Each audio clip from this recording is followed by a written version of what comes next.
If the task force is legitimate, I think the president can appoint any Kenyan as long as he gets the consent of the person he's appointing.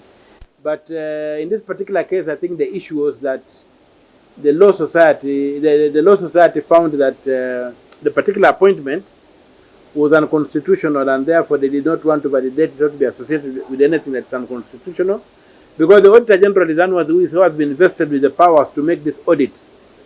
And in fact, from where some of us sit, the law is very clear. Article 229, I think, clause 4G, is very clear that the Auditor General shall audit and give a report on the public debt every year, 6 months after the close of every year. So I expect these reports to be available. If they are not available, then the Auditor General needs to tell us why the public debt has not been audited. So instead of appointing another body that will basically duplicate the work of the Auditor General and result in us spending and wasting a lot of money. So the decision by the President of the Law Society to decline the appointment, for me, is laudable and should be encouraged. But the whole thing, the entire task force is unconstitutional. And I think we are going to court to have it quashed, so that we don't waste public funds on things that will go nowhere. Because even a report that body will give cannot be used anywhere. It's a superfluous report. There's no mandate to make it. So unless it's done by the Auditor General, or with the blessing of the Auditor General, nothing is happening. If the Auditor General appointing people and saying this is the experts I want, it will be that. The other thing is that if you look at the body, the expertise to do an audit is not there. That expertise to do a forensic audit is not there, because some of the people are engineers, some people are, what do you call it? Lawyers or whatever. I thought the forensic audit would be done with people who are trained in fraud audits and stuff like that. Not what we are seeing right now. So for me, and where I said, I think the task force is just what you would say, somebody trying to hang on to power by the skin of his teeth. He has lost legitimacy, and the noble thing would be for President Ruto to resign and say, you Kenyans, you gave me this thing, I can't manage it, allow me to go back to my private life and get other people who can deal with these issues to come forward and deal with these issues. And when I say the president resigns, I don't mean Ruto as an individual. I mean the entire Kenya Kwanza administration. Anything that is the political setup of Kenya Kwanza goes. That's the president, the vice president, and the cabinet should disappear, because that's what the executive authority of the republic is vested in: the president, the deputy president, and the cabinet. When we say they have failed, those are the people who mean they have failed, and those are the people who should be resigning and packing and going, and we organize this country accordingly, so we can get a leadership that can address the needs of this country. In the current situation in the country, we don't have a IEBC. No, that's not an issue.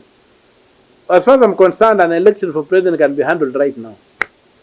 There's no way that the constitution was designed in such a way that parliament and the president can agree not to appoint the IBC and therefore avoid an election. Can that situation assume they don't appoint the IBC until 2027?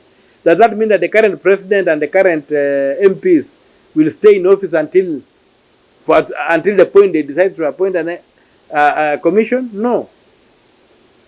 The issue is that under the Constitution, and I think it's Article 86, Clause 3 and 4, elections are conducted at the constituency, in the constituency by a returning officer whom we have already, and the presiding officers who are temporary employees.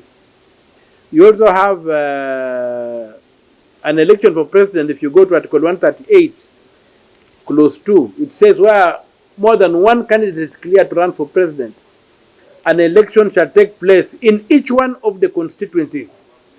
The presidential election takes place in the constituency, does not take place at Bomas. The introduction in the Elections Act that the chairman of the IEBC is the returning officer for the president is against the Constitution. And therefore, it cannot be used to deny us elections. It cannot be used to deny us elections. So the presidential elections will be held at Bomas, It should not be held at Bomas. It should be held in each one of the 290 constituencies. We get 290 results, and then even the media can call and say this is the person who won the election. Because when the IBC chair only declares, he does not conduct the election. And a declaration is nothing more than just a formality. So for what they did, what Parliament did and the Elections Act, making the IBC chair the returning officer for the election of the president, violates Article 138 Clause 2, which says that, and also violates Article 86 Clauses 3 and 4, which say that an election for president will take place in each constituency, meaning we must have results of each constituency. That will be 290 results of the presidential election. This idea of transmitting material from the polling stations to Bomas is unconstitutional, it's not provided for. And right now what is happening in this country, the problem we have is the failure to uphold the constitution, the failure for us to implement this constitution the way it is. So if Ruto resigns with the entire cabinet, a new election will be held. The transitional mechanism is there, and we don't need the IBC commissioners. The secretariat is there. All the people who are the returning officers are in place. We just have elections in the county, in the constituencies, and we are done. No, that's what I'm saying. Just like what he said that people are over 60 cannot continue serving, he has no powers to do that. You know, the problem with President Ruto is that he doesn't know the law. He still thinks he's governing like Moi governed under the old constitution. This constitution limits his powers. The people are sovereign, and he needs to take his time to understand the law. He cannot dissolve parastatals that have got acts of parliament.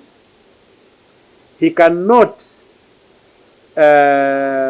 decide that people over 60 cannot serve when the law says people are disabled will serve up to 65. The law says lecturers and judicial officers will serve until they are 75. The law allows the public service to hire people on contract even after retirement. He cannot just do that by executive fiat. That cannot work. The other question I've asked about him, whether he understands what the Gen Z want. I think he understands what the Gen Z wants.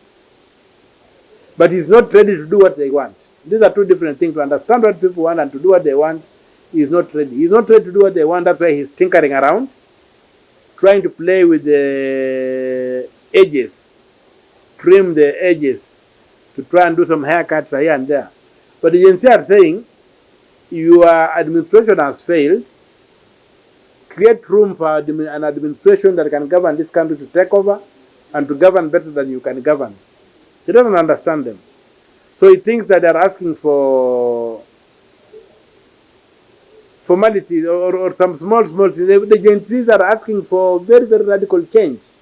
The Gen Zs are asking for the implementation of the constitution, the rule of law.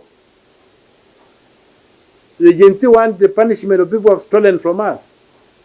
None of them have been punished. There's no even sign that you're going to punish them. So I don't think President Ruto can deliver on the demands that the Gen Zs want. And that's why some of us are saying the noble thing to do is to vacate office with his administration, the cabinet, and the vice president. The entire executive should go and then create room for us to have an election where a new executive can be appointed to serve this country and to implement the rule of law.